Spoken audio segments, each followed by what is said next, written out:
نیشتمانی کوردستان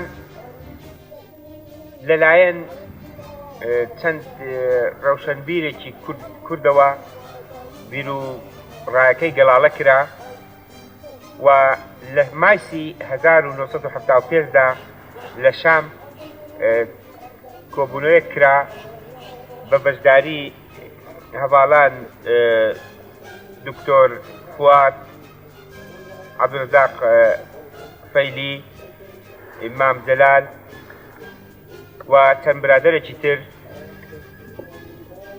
بۆ دانانی ڕێکخراوێکی سیاسی تازە لە کوردستاندا لەسەر ئەساسی ئەو ڕاستیانەی خوارەوە.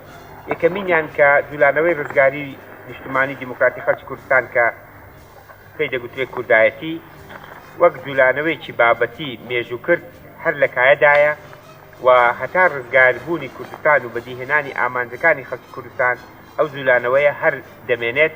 ئەو نامێرکەی کە بە ناوی یەکێتی نیشتمانی کوردستان بۆچی دەرچووە و لە دەرەوە بە عەرەبی نووسرا بوو، شەهیدی نەمر شاسوار جەلال کاک ئارام کردوویەتی بە کوردی و بڵاوی کردبەوە لە وڵاتدا. ئەو وەختە بەو پەلەپەلە بەدیهێنانی حیزبێک لە توانادا نەبوو.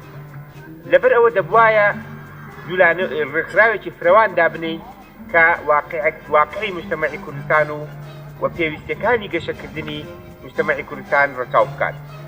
بۆیە بیکرایەوە لە شێوەیەکی نیمچەبەرەیی وەک یەکێتی نیشتمانی کوردستان کە هەم ڕێگا بە تاک نەفەر بدا ببن بە ئەندام لە ناویە و هەم ڕێگا بە ڕێکخرا و دامەزراوی شۆڕژێرانەی سیاسی کوردستانیش بدا. ئەوەی ڕۆژێ هەر کۆمەڵەی ڕێزدەرانی کوردستان لە کایەدا بوو بۆ یەکێتی نیشتمانی کوردستان لە کۆمەڵێک لە ئینسانی کێکۆشەر و شۆڕژێر و پێشکەوتنخواز و کۆمەڵەی ڕێزدەرانی کوردستان پێکهێنرا. یەکێتی نیشتمانی کوردستان لە 21 مایسی 1975دا